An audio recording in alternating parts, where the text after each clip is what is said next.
Bom dia para você que está acompanhando Notícias Agrícolas na manhã dessa quinta-feira, dia 11 de julho de 2024. Eu sou Virginia Alves, nós estamos de volta e nosso destaque agora é para o mercado do café e a gente vai falar de exportação. O Conselho dos Exportadores de Café do Brasil, o Secafé, divulgou ontem, no finalzinho da tarde de ontem, o relatório referente aos últimos meses. Vamos entender o que aconteceu, porque tem número positivo para o Brasil e é um número que tem movimentado bastante o mercado e as bolsas internacionais lá em Nova York e em Londres principalmente. Dito isso, quem vai conversar com a gente hoje, Marcos Matos, CEO do Secafé. Seja bem-vindo, meu amigo, bom dia. Olá, Virgínia, que bom estar com todos vocês novamente.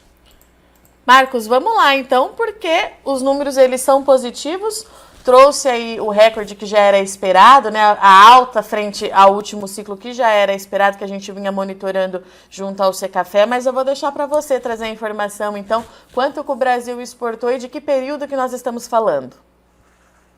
Bom, Virgínia, ontem nós fizemos uma importante coletiva falando um pouquinho dos números, tanto do mês de junho quanto do acumulado do ano civil de janeiro a junho, né, portanto, o primeiro semestre, e a conclusão do ano safra, que nós consideramos 1º de julho do ano anterior, né, até 30 de junho do ano corrente. Então, nesse aspecto, todos os indicadores, os parâmetros fundamentais foram de crescimento, de evolução em volume. Só o exemplo do ano safra, né, de 47,3 milhões de sacas, cresceu 32,7% em relação ao ano safra anterior e quase 4% a mais que o nosso recorde que havia sido na safra 2021. Portanto, o Brasil, depois de duas safras baixas, né, tivemos uma safra 23 mais adequada e estamos monitorando a safra 24. Então, todos esses números mostram um aumento de vendas para os principais mercados, os 10 maiores destinos, todos os continentes, todos os blocos econômicos, com exceção de Mercosul. Então, a gente tem muitas coisas para comemorar, mas, obviamente, cientes do desafio logístico, do tamanho que tem sido o desafio logístico e como isso tem impactado os exportadores brasileiros. E Marcos, mais uma vez, Conilon do Brasil aí sendo a grande estrela, me parece que esse é um mercado consolidado que a gente tem para esse tipo de café, né? Com certeza, depois de décadas de pesquisa e desenvolvimento, novas variedades, clones, parâmetros sensoriais, avanços em todos esses aspectos, a gente está num novo cenário para os canéfilas. Existe a história do Brasil já como grande produtor, agora nós estamos de fato como grande player exportador no blend, aí com espaços para crescer. O Arábica cresce, mas proporcionalmente a gente tem visto aí uma possibilidade ainda maior, né, dos canéforas. E nós exportamos mais de 8 milhões de sacas no ano safra, julho e junho. Então nós crescemos 461%. Então existia assim a história do Brasil e temos agora essa nova história que está sendo escrita. E é ótimo, o Brasil que exporta para tantos destinos, né, nos últimos anos, 150 destinos, no último ano, entre 120 e 130 destinos. Então há muitos espaços para os cafés arábicas, verdes, para os canecos, para o café solúvel, e é dessa forma que o Secafé tem trabalhado. E Marcos, quando a gente fala nos destinos, qual país assim que você destacaria para a gente que chamou a atenção nesse período, né? Em quem que a gente precisa ficar de olho? Olha, se te der exemplo do ano safra, por exemplo, todos cresceram, né? A gente tem, né, os Estados Unidos consolidado na frente, Alemanha, Bélgica na terceira posição crescendo 111%, e quando a gente vai para a sexta posição, o Reino Unido já há algum tempo vem se destacando para nas nossas análises, cresceu 137%, e aparece a China na sétima posição com 1,64 milhão de sacas, quando tinha comprado aproximadamente 500 mil no mesmo período, ano safra anterior, crescendo 186%. Países Baixos, Turquia e Espanha, todos esses nos destacam. E quando a gente vai para o período mais recente, né, os últimos meses, tanto junho e como janeiro a junho, ali os números também são muito expressivos. O que nos chama a atenção dos países, é muito interessante essa análise. A União Europeia, que estava representando ali 45% das nossas compras totais, foi para um número muito interessante, para quase 48%. E quando você olha os países, ali é mais interessante ainda, porque a gente tem um crescimento muito forte dos nossos países tradicionais na União Europeia. E nós estamos falando de países que estão sob aquele conceito das novas regras ao fluxo do comércio. A Alemanha, que tem uma lei social, que foi aprovada em janeiro de 2023, ficou mais rígido em janeiro de 2024. Temos já vários testes e preparações para a UDR, que é a lei anti-desmatamento da União Europeia. Então a gente está vendo o quê? Mais crescimento, mais de 70% de crescimentos para a União Europeia. Então, isso mostra que realmente, na hora que a coisa aperta, né, o Brasil é o porto seguro. E temos que, claro, demonstrar que o Brasil sempre é uma origem sustentável e temos que fazer com que todas essas questões da sustentabilidade sejam conhecidas e reconhecidas. Em momentos como esse, que tem novas regras, novos apertos e novas preocupações por parte dos nossos operadores, que eles são regulados pela lei, obviamente o Brasil, pela sua sustentabilidade, com todas as dificuldades que existem também, está bem preparado para tudo isso. E, Marcos, chama muita atenção essa questão da União Europeia, porque as novas regras entram em vigor em dezembro, né? Você me corrige se eu estiver errado, e a gente já tem alguns importantes analistas e players aí do mercado falando até que eles já estavam se preparando, né? Se antecipando para uma condição que eles mesmos criaram recentemente, né? Ah, sem dúvida nenhuma. Nós temos muitas discussões, tem sido um assunto prioritário para o Secafé, tanto para a realização de eventos, Bruxelas, vamos fazer na Suíça, vamos estar com o privado, estivemos em Genebra, com o setor privado também, demonstrando como chegar no melhor resultado em função de tudo isso. Ainda faltam dados, a União Europeia não publicou as perguntas e respostas em maio, tampouco publicou os guias de implementação em junho, e no evento que nós fizemos em Bruxelas, dia 25 de abril, eles disseram que isso tudo seria publicado, mas que não era para esperar nenhuma nova informação. Quem realmente tem que gerar as informações, as referências é o setor privado, conversando com as autoridades competentes e aduanas. As autoridades competentes, muitas não estão formadas, as que estão formadas ainda não têm condições de dialogar, e o sistema de fiscalização de TI da Europa, que nós enviamos o dado de localização onde o café é produzido, o nosso importador, que é o operador, o regulado dessa lei, tem que fazer o input nessa plataforma. Vai entrar no ar no fim de dezembro, e dia 30 de dezembro que nós temos efetivamente, a partir de 30 de dezembro, olhando para 1º de janeiro, a lei efetivamente sendo valendo. Então, há muitas incertezas, há dúvidas, e o privado, querendo se resguardar, obviamente, vai fazer um planejamento. Já tem feito, mas a tendência é que no segundo semestre isso se aprofunde. Tem muitas discussões e solicitações de pedido de flexibilização da lei. Não é possível garantir, porque qualquer mudança depende do parlamento, o novo parlamento que acabou de ser votado. Então a gente tem muitas incertezas e estamos trabalhando para minimizar ao máximo os riscos.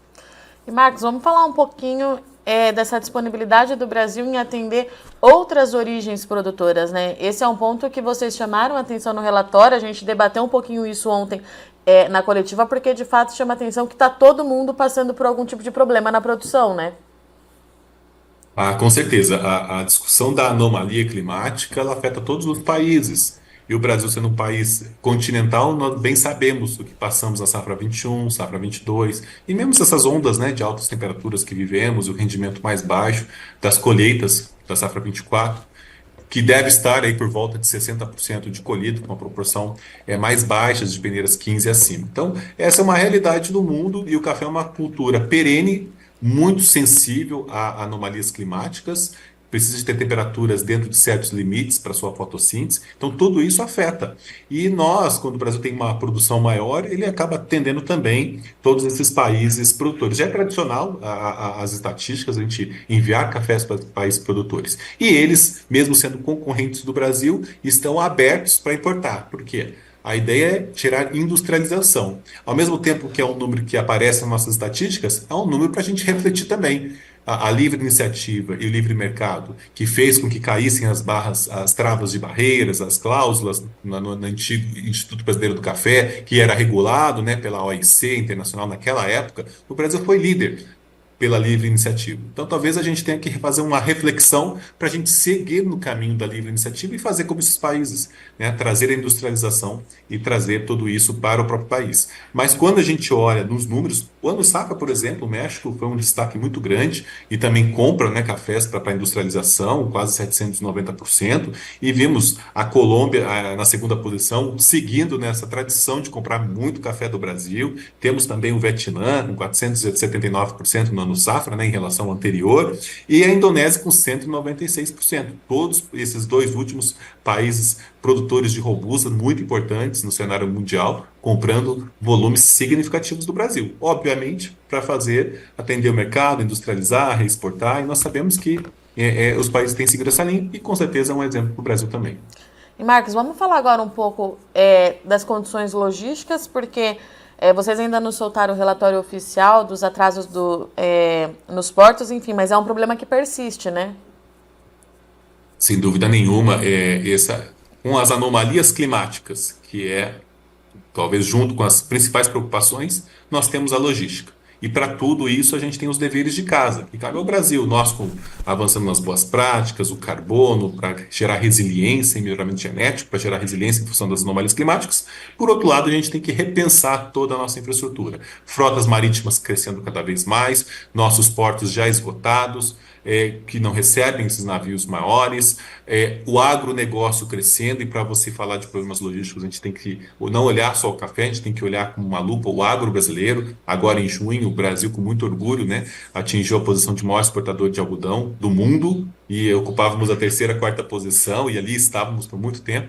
Então, tudo isso é mais pressão sobre uma infraestrutura que é deficiente e está esgotada. Então, sem dúvida nenhuma, quando a gente olha os números preliminares que nós já publicamos, né, de 82% de problemas, de atrasos nos portos, e o Porto de Santos mostrando problemas ainda maiores, então tudo isso nos preocupa, porque isso onerou o fluxo de caixa das empresas, e nós temos aquele orgulho em dizer que o Brasil é recordista da transferência fora exportação ao produtor, e isso é renda sustentável, mas quanto mais aumenta esse custo logístico, isso pode um dia mais à frente também comprometer a renda, porque é custo, é desperdício, é ineficiência, e a cadeia é muito eficiente. Então o Brasil tem que seguir na agenda da eficiência e vai ter ganhos logísticos nesse sentido, porque nós exportamos em junho 3,57 milhões de sacas, abaixo daquele índice acima de 4 milhões que a gente vinha exportando desde outubro, por questões logísticas. Então, tudo isso acende, né, um sinal amarelo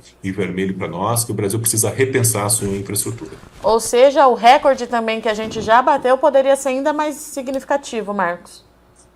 Com certeza, o nosso relatório o DTZ, né, o Sim. Detention Zero, vai mostrar qual é o volume que nós deixamos de exportar e o prejuízo, o impacto que foi para as empresas deixar de exportar e ter custos na cadeia. Esse é o problema. Onera custos e saiu caro, né, para o nosso exportador, que é eficiente, está muito próximo do produtor, estão todos demonstrando, garantindo esse fluxo de abastecimento para o nosso importador. O Brasil, que é reconhecido, né, por ser a origem mais confiável, mas obviamente isso tem um custo muito alto, exigiu muito, e o trabalho que os exportadores conseguiram fazer diante de todos esses desafios é um trabalho excepcional. Muito bom. Marcos, obrigada mais uma vez pela sua disponibilidade e parceria em conversar aqui com a gente. Eu aguardo agora, então, o relatório de vocês e até a próxima. Muito obrigado, Vivi, e contem sempre conosco, tá bom? Portanto, estivemos aqui com Marcos Matos, CEO do Secafé, que trouxe aqui, então, recorde para o Brasil nas exportações. O país exportando aí 47,3 milhões de sacas no ano safra 23-24. É um número que implica em 33% a mais do que o mesmo período no ciclo anterior. E o Marcos trouxe agora, deixou um alerta aqui, mais uma vez importante, né? Sem os impasses logísticos, os atrasos e com uma infraestrutura mais adequada nos portos do Brasil, esse volume poderia ser ainda mais significativo, e a gente precisa prestar atenção de fato, porque essa é uma realidade que não atinge só o setor do café, mas também os outros produtos do agronegócio, né? Vamos monitorar, aguardar o relatório então do Secafé para a gente ver qual é que foi o impacto disso tudo nesses primeiros 6 meses do ano. Eu sou Virginia Alves, eu agradeço muito sua audiência e companhia, mas não sai daí que o dia só está começando, já já a gente está de volta.